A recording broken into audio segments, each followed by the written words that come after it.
1 Pedro 4:2, eu vou ler o versículo 1.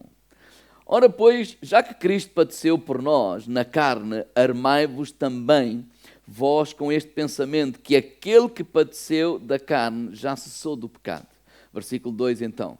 Para que no tempo que vos resta na carne, não vivais mais segundo as concupiscências dos homens, mas segundo a vontade de Deus. No tempo que nos resta, aqui nesta terra, precisamos viver segundo a vontade de Deus. Na Bíblia, para todos, diz que enquanto viverem na terra, deverão viver conforme a vontade de Deus e não conforme os desejos mundanos. Quando nós analisamos homens e mulheres de Deus que estão descritos aqui na palavra de Deus, quando nós analisamos Hebreus capítulo 11 e que consideramos, está lá, os heróis da fé, né? Onde estão os homens e as mulheres de Deus, ou podemos dizer os grandes homens ou grandes mulheres de Deus, às vezes como nós também citamos. Há algo que é em comum que eu quero partilhar no dia 2, a todos eles. Há algo que é muito importante que esteja também no nosso coração, que faça parte da nossa vida.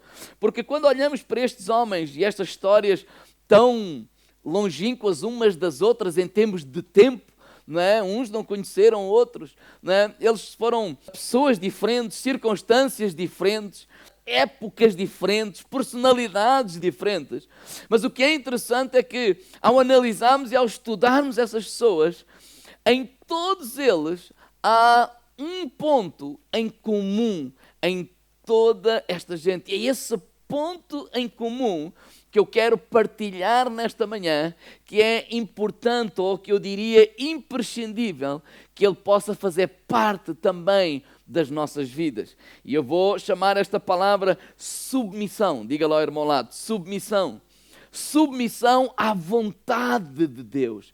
Todos eles, eu dei este título, abraça a vontade de Deus, eles abraçaram a vontade de Deus. Não é submeteram neste sentido, tem que ser, pronto, não quero, mas sou obrigado. Não, não, não, não. Eles abraçaram essa vontade de Deus. Pensemos em todos eles. Por exemplo, quando eu penso em Abraão, você já pensou, por exemplo, Gênesis capítulo 12, verso 1 e 2, Deus aparece a Abraão e ele disse, olha, sai da tua terra, sai da tua parentela, né, da casa do teu pai, para a terra que eu te mostrarei, e dá uma promessa, far-te-ei uma grande nação, abençoar-te-ei, tu serás uma bênção. Esta foi a palavra. O Abraão está lá, confortável na sua casa, com a sua esposa, com a sua família, com os seus parentes, no lugar onde sempre conheceu e viveu, e agora Deus lhe aparece e diz, olha, sai daí, sai do conforto da tua casa, sai do conforto da tua parentela, sai do conforto de tudo aquilo que tu conheces e vai para a terra, e não é bem para a terra A, B, C ou D, é para a terra que eu vou te dizer ainda. Então ele fala com Sara, não é? E fazem as malas e vão. Ou seja, o que é que eu vejo? Uma submissão total à vontade de Deus, uma obediência total, e vivem uma vida de peregrinação daqui para ali, em total sujeição e obediência a Deus. Deus diz que ele iria ser pai de uma multidão. Não é? O problema é que ele não tinha filho nenhum, a idade ia avançando, e para piorar as coisas, a própria Sara, a esposa dele, era estéril, não podia ter filhos. E o que é que eu vejo? Que ele continua a viver uma vida submissa a Deus, uma vida de obediência, e essa obediência mais tarde, Deus lhe dá um filho, o Isaac nasce, é uma bênção, ele dá glória a Deus, ele está super contente, super feliz, e agora Deus lhe aparece, Gênesis capítulo 22, Deus lhe aparece e diz, olha, agora dá-me o teu filho. Olha, agora eu quero que tu me sacrifiques o teu filho. E o que eu fico espantado com Abraão é que ele, confiando completamente em Deus, vai para o lugar onde Deus lhe mandou, prepara tudo para entregar o seu filho em sacrifício. Porque ele reconhecia o quê? Que é Deus que o deu. Ou seja, o seu amor, a sua paixão, a sua decisão de obedecer e de submeter a Deus e de confiar em Deus estava acima de qualquer coisa na vida dele. E isso é importante para a nossa vida. Claro que para nós, nos dias de hoje, com a mentalidade ocidental e vivendo neste tempo, há coisas que não nos fazem sentido sequer. Até parece assim meio chocante, até parece, isso nem parece de Deus. Vocês já pensaram que se daqui a 100 anos alguém vir uma fotografia nossa no culto, assim como vocês estão, como nós estamos, de máscara, e se não souber nada do que aconteceu, se verem assim, sei lá, fotografias de pessoas nas ruas, e agora não com essas máscaras, os que estão aqui à frente, e são máscaras meias. Não, agora o pessoal Paulo, que usa aquelas máscaras que é máscara a condizer com a toalete, não é? E alguém que não sabe o que aconteceu, não faz ideia, nunca viveu aquilo que nós estamos a viver hoje, mas esta gente ficou, olha, já não tinha como, não tinha o que fazer, ou não sabe, olha, agora resolveram, não faz sentido. Sabe que é assim que quando nós olhamos para o Velho Testamento e quando olhamos, se nós não percebermos a cultura da época, se nós não percebermos os costumes daqueles povos, o que era normal fazer e o que era normalíssimo, porque para nós hoje é normalíssimo. Hoje, se nós andássemos há 2 anos atrás, um de nós, só um, com uma máscara, ia nos chamar malucos. Mas hoje, não somos um. Somos todos.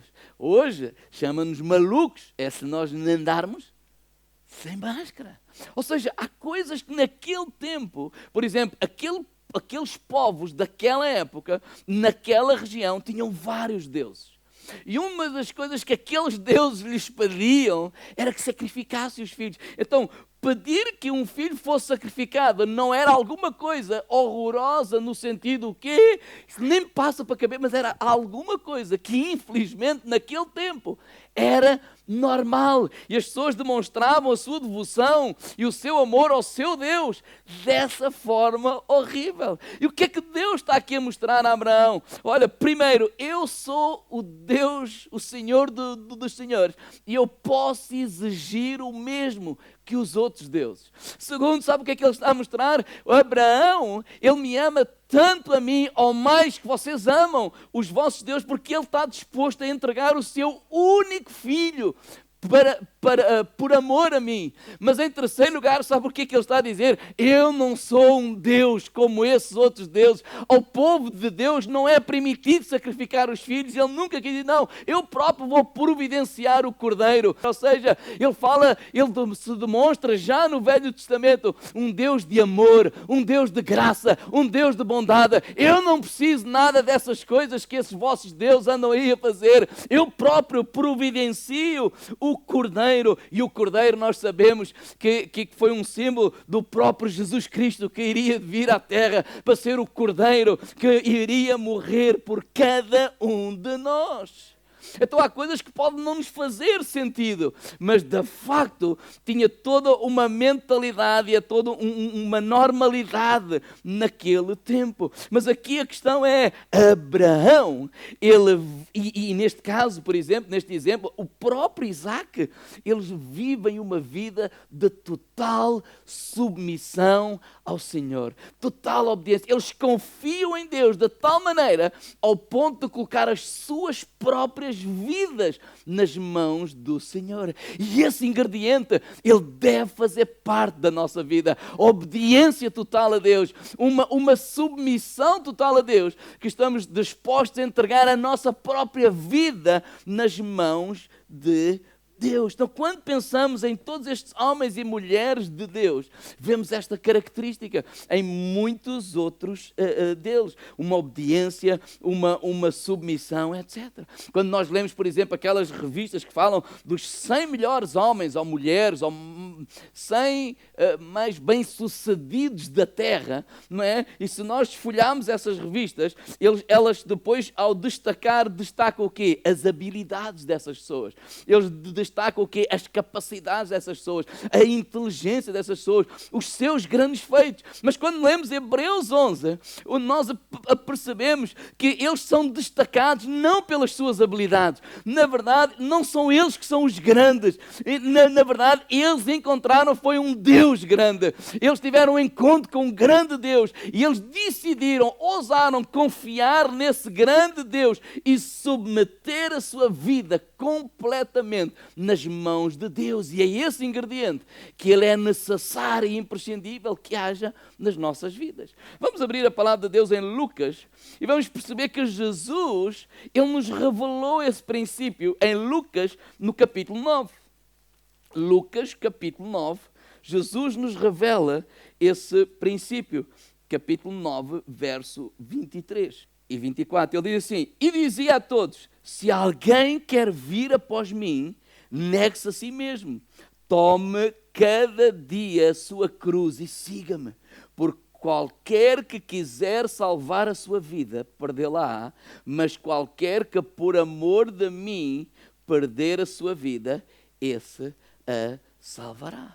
Durante alguns anos na minha vida, eu ouvia e pensava também que carregar a cruz é os nossos problemas, é as nossas dificuldades, é uma doença, é uma enfermidade. Olha, é a minha cruz, olha, tem que levar, cada um leva a sua. Mas quando nós percebemos o que Jesus está aqui a falar, a cruz não tem a ver com problemas. A cruz não tem a ver com enfermidades. A cruz não tem a ver com ter a sogra lá em casa. Não, isso não tem nada a ver com a cruz. A cruz que Jesus está aqui a falar é o caminho de nós morrermos para a nossa vontade. É o caminho da renúncia do nosso eu.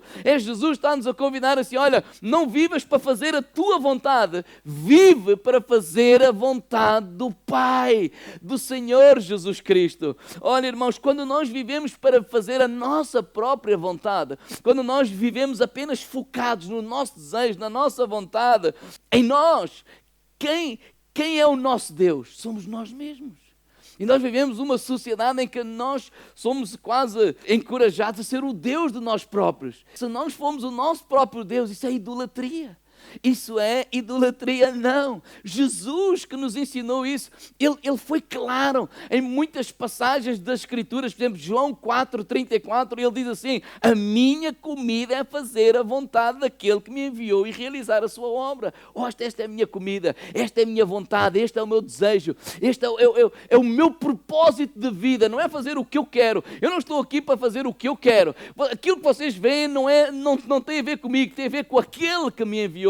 João 5, verso 30, ele diz assim: eu não posso fazer de nada de mim mesmo, mas ouço e assim julgo, e o meu juízo é justo, pois não busco a minha vontade, mas a vontade do Pai que me enviou. Olha, aquilo que eu faço não vem de mim, não. Eu não busco fazer o que eu quero, o que eu acho, não é o meu desejo, não. Eu estou aqui, o meu desejo sim, o meu propósito sim, a minha decisão na vida foi esta: fazer a vontade do Pai, que foi Ele que me enviou e colocou aqui neste lugar.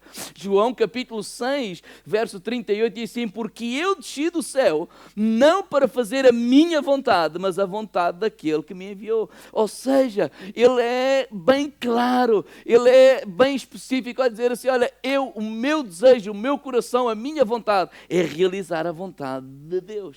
Agora, eu creio que precisamos ter coragem para viver focados, não nos nossos desejos, mas nos desejos dele. Não naquilo que eu quero, mas naquilo que ele quer. Não canalizar o foco, ou seja, canalizar o foco da nossa vida, a energia da nossa vida, a alegria da nossa vida, as nossas realizações estarem neste foco. Realizar a vontade de Deus, obedecer a Deus, fazer a vontade de Deus. E precisamos de ter coragem para fazer isso mesmo. Ou seja, a nossa luta neste tempo é uma luta de vontades. A nossa guerra acontece hoje, é uma guerra de vontades. A vontade de Deus ou a minha vontade, a vontade de Deus ou a minha vontade.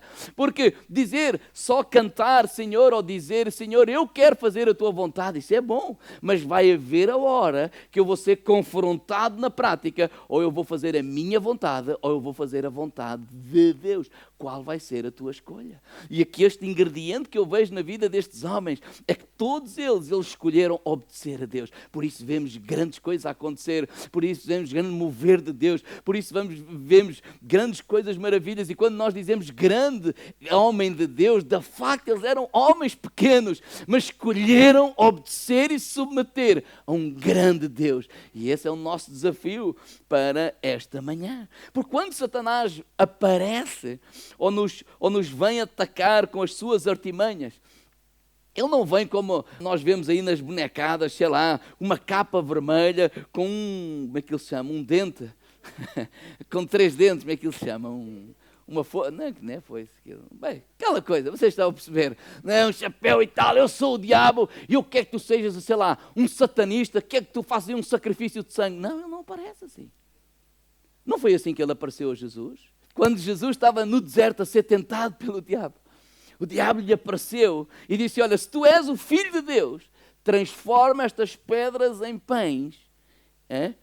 Para quê? Para que ele coma. Por outras palavras, usa os teus dons, usa os teus poderes para satisfazer a tua vontade. Tu não tens fome?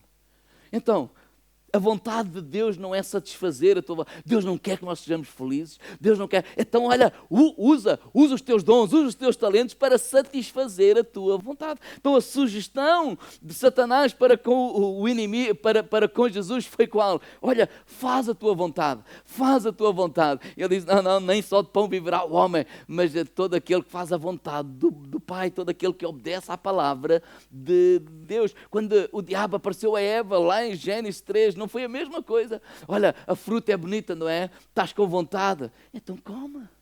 Apetece-te, faz. E não é essa cultura que é vigente e querem passar nos dias de hoje. Estás com vontade, faz. Olha, só tens uma vida. Se sentes fazê-lo, faz. Estás com vontade de fazê-lo, faz. Não. Porque essa é a forma que o diabo tem de nos atacar e nos levar para caminhos, são caminhos de destruição, porque esta é a verdade, irmãos. A verdade é que nós não sabemos muito bem, às vezes, aquilo que queremos, ou aquilo que queremos nem sempre é o melhor para nós. E isso é tão claro. Porquê? Porque a nossa vontade foi corrompida. Isso é tão claro, por exemplo, para quem tem filhos como eu, pequeninos. Fica tão claro. Porque qual é a vontade da Mafalda? É colocar os dedos nas tomadas. Qual é a vontade dela? Ir para a varanda e poleirar-se para quê? Pensa ela que é só para trepar, mas a gente vive num 3º andar e se o pai ou a mãe deixasse, o que é que ia acontecer? Um desastre. Qual é a vontade dela? Comer bolos. Quando é a altura de almoçar, se pudesse, ela almoçava chocolates, ela almoçava bolos e bebia Coca-Cola. Toda quanto houvesse. Então a vontade dela, sabes o que era? Era uma vontade que a ia destruir, é uma vontade que ia acabar com a vida dela. E assim somos nós.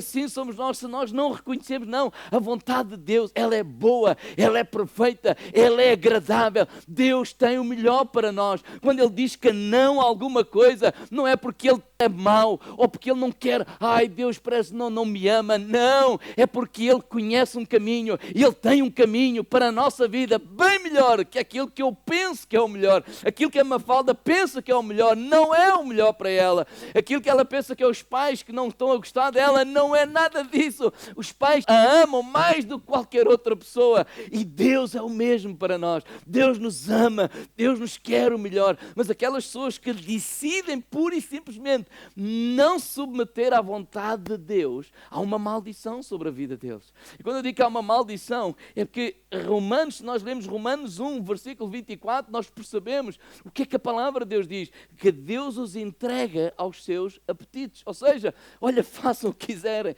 vivam de acordo com os vossos desejos, com os vossos apetites, com os vossos impulsos, vivam dessa forma, e de facto são caminhos que são caminhos de perdição. Se nós compreendemos, igreja, o que é salvação? O que é ser salvo? Ser salvo é ser liberto da nossa vontade para viver a vontade daquele que nos criou. Isto é ser salvo. É nós sermos libertos da nossa vontade. Igreja, nós não temos que ser os bons, nós temos que seguir o bom. E o bom é Jesus Cristo. Eu estava a pensar, por exemplo, Salmo 23. O Senhor é o meu pastor e nada me faltará. Estas foram as palavras de Davi. O Senhor, usando esta terminologia, o Senhor é o meu pastor. Quem sou eu? Quem sou eu? Eu sou uma ovelha. Sim ou não? Se Ele é o nosso pastor, quem somos nós? Nós somos a ovelha. E a minha pergunta é, qual é a habilidade da ovelha? No que é que ela se destaca? No que é que ela é boa? Qual é o grande tesouro de uma ovelha? Não é o seu pastor. É o seu pastor. Então aqueles que reconhecem que são ovelhas, são aqueles que sabem que não tem a ver com o nosso esforço próprio. Não tem a ver com a nossa capacidade. Nós vamos nos gloriar de quê? Não, se temos que nos gloriar, como o apóstolo Paulo diz, gloriemos-nos no Senhor, porque aquele que é ovelha, ele sabe. Por exemplo, quem é ovelha, quando chega, por exemplo, o Senhor é meu pastor, né, e nada me faltará, né, deitar-me faz em verdes pastos. Quando nós chegamos aos pastos verdejantes, aquele que é ovelha, ele não vai dizer, eu cheguei, eu sou mesmo top, eu sou mesmo bom, porque eu cheguei aos pastos verdejantes. Não, quando ele chega a águas tranquilas, ele não se vai vangloriar. Olha como tu és bom, olha como tu tens aí uma fé, aí à maneira, uma fé forte, chegaste a águas tranquilas. Não, quando ele passa pelo vale da sombra da morte ou ultrapassa, ou passa e vence o vale da sombra da morte, ele não vai dizer, sou mesmo bom, sou mesmo top. Não, porque ele é ovelha. Ele sabe que se nós chegarmos a esses pastos verdejantes, só temos que dar graças ao nosso pastor, porque é o nosso pastor que nos leva a esses pastos verdejantes. Se nós estamos a viver um tempo em que há águas que refrigeram a nossa alma,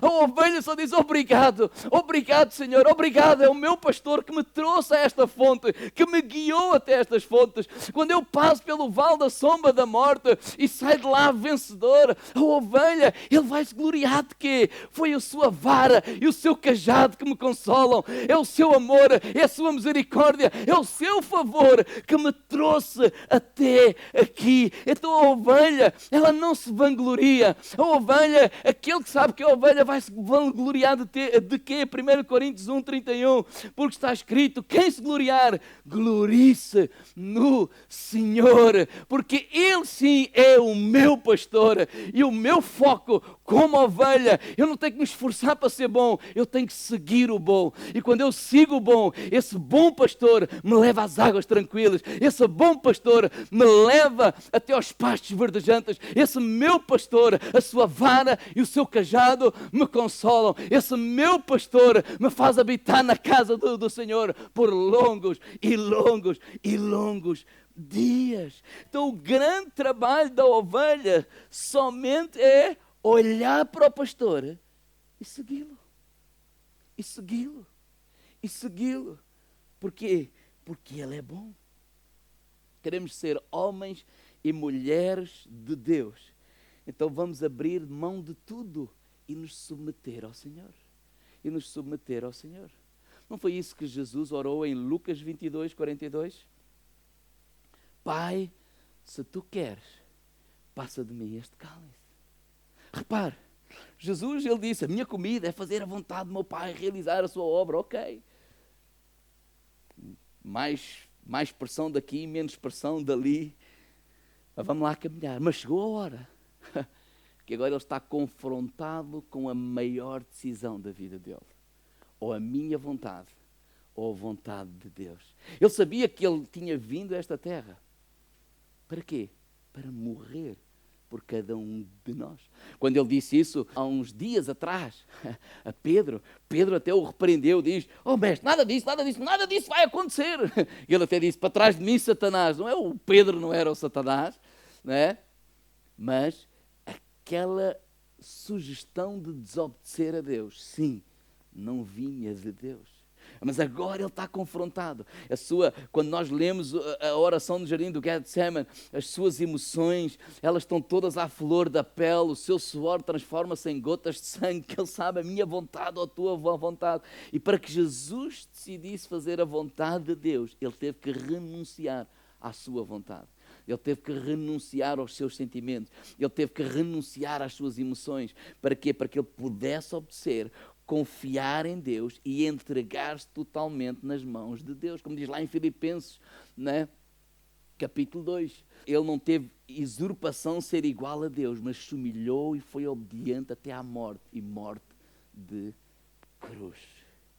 A oração é o lugar onde nós fazemos isso. Onde nós tomamos esta decisão, ou a minha vontade, ou a vontade do meu Pai. É na oração que nós tomamos essa decisão. E nesse dia, não há amigos, não há família, não há pastor, porque essa é uma decisão entre ti e Deus. Ninguém a pode tomar por ti. Essa coisa, e não me amam, não. Nesse dia, não há ninguém entre ti e Deus. Nós somos confrontados com isso diariamente. Às vezes podemos não pensar desta forma, mas quando nós somos maltratados, quando nós somos gozados, quando nós somos enxovalhados, podemos reagir ou a minha vontade, os meus sentimentos, o que é que eu sinto e não tenho direito, e o que é que penso, ou qual é a vontade do Pai. E Jesus é bem claro, diz, olha, quando te maltratam, perdoa, vence o mal com o bem, ou a tua vontade, ou a minha vontade. Não estamos a falar apenas de coisas, tal foi Jesus, tal foi morrer, não, nós somos confrontados com isso.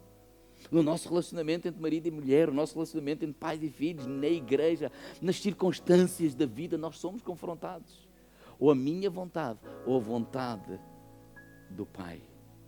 A oração é o lugar onde nós tomamos essa decisão. É uma decisão pessoal, onde nós vamos fazer a nossa vontade, ou a vontade de Deus. Agora, para fazer a vontade de Deus, nós precisamos de morrer para a nossa. É tal submissão total à vontade de Deus. Às vezes nós queremos compreender tudo. Eu não acredito que Abraão compreendesse tudo. Eu não acredito, por exemplo, em Gênesis capítulo 22, quando manda sacrificar o filho, que embora soubesse que era normal os outros povos, mas os outros povos fazerem isso é uma coisa, o meu Deus, foi Ele que me deu o filho. Mas ele decidiu confiar em Deus. Porque quando nós temos intimidade com alguém, quando nós conhecemos em alguém, então nós confiamos em alguém. Queres ter confiança em Deus, precisamos ter intimidade com Deus para conhecer Deus. E quando esses momentos chegam, nós podemos fazer 3 coisas. Primeiro, podemos fugir. Fugir é simplesmente deixar as coisas como estão. Ora, vou embora, não quero saber disso. Ou podemos não fazer nada. Não fazer nada significa deixar as coisas como estão, ou seja, significa continuares a fazer a tua vontade. Ou nós podemos decidir, sim Senhor, e o sim Senhor é o caminho mais difícil. É o caminho mais difícil, porque agora nós não estamos a lutar contra o diabo. Em nome de Jesus, Satanás, não, nós estamos a lutar contra o nosso eu. Nós estamos a sacrificar o nosso eu.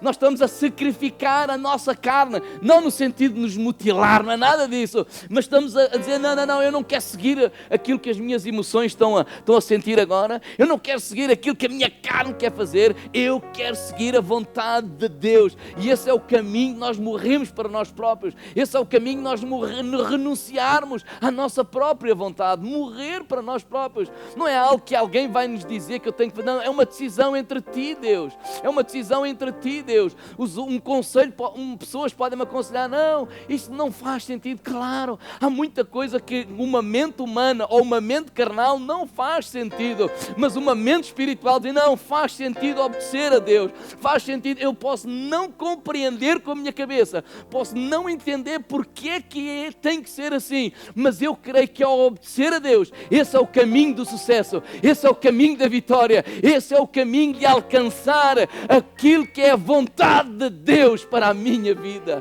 Não se faça a minha vontade, mas a tua vontade. E quando Jesus saiu do jardim do Getsemane, diz lá em Lucas capítulo 22, que lhe apareceu um anjo e o fortaleceu. No dia em que nós estamos cansados, quando digo cansados é porque nós vamos compreender como Paulo disse, olha, quando eu estou fraco, eu sou forte. Ele não está a falar de hipocrisia. Estamos a falar de Jesus, por exemplo. que está no jardim do Getsemane, angustiado. Ele sabe o que é que tem que fazer, mas a sua carne não quer fazer, é difícil fazer. Ele é um homem, ele é um ser humano. Mas quando ele se renuncia ao seu próprio eu, não, eu me submeto à vontade de Deus, carnalmente ele está fraco. Emocionalmente ele está vulnerável. E por isso é que o apóstolo Paulo diz, é aí que nós estamos fortes. Fortes porquê? Porque estamos a caminhar não segundo a nossa força, não segundo a nossa capacidade, não segundo a nossa intelectualidade, mas estamos a caminhar segundo a vontade de Deus. E porquê é que eu digo que estamos fortes? Em João capítulo 18, nós percebemos que quando Jesus sai do jardim do Getsemane, acompanhado pelos seus discípulos, o Judas vem lá com os soldados, e quando há aquele encontro, eles param e perguntam, olha, nós procuramos Jesus, e Jesus dá um passo à frente e diz, sou eu. Quando ele diz, sou eu, toda aquela gente caiu por terra. Toda aquela gente, não andaram ali à pancada, não andaram ali Jesus tentando, não, todo o poder de Deus se manifestou de tal forma, que toda aquela gente caiu por terra. Jesus estava fraco emocionalmente, fraco na sua carne, mas revestido do poder do alto. E nós queremos ser revestidos do poder do alto. Temos que deixar a nossa carne ficar fraca, dizendo assim, não, eu não vou fazer a minha vontade, eu não vou fazer o que a carne quer, eu não vou fazer o que o espírito ou uma mente carnal diz, eu vou me submeter à vontade de Deus. E ainda que eu pareça estar fraco, na verdade eu sou forte em Cristo Jesus, porque eu estou a caminhar em direção à sua vontade, para cumprir a sua vontade, o seu plano aqui nesta terra. A conversão, irmãos, é dizer isso mesmo, não a minha vontade, e sim a vontade do Pai. Seguir a Jesus é seguir nesse caminho, irmãos, devolver a liberdade que Ele me deu. Sim, porque Deus nos deu livre arbítrio. Por isso é que eu disse que não era submeter no sentido de sou obrigado. Não, eu não sou obrigado. Eu sou livre. Deus me deu livre arbítrio. Quer dizer que eu tenho poder para decidir o que eu quero. E eu devolvo essa liberdade que me foi dada. E eu decido obedecer. Eu decido me submeter à tua vontade. Eu sou livre. Deus me fez livre.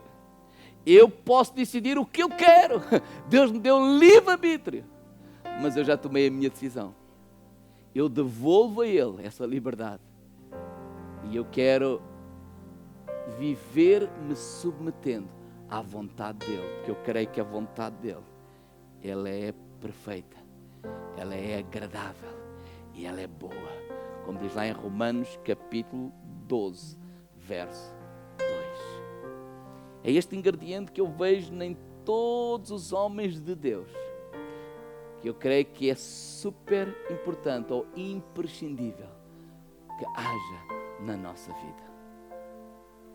A vontade de Deus estar acima da nossa própria vontade. Vamos fechar os olhos e vamos orar.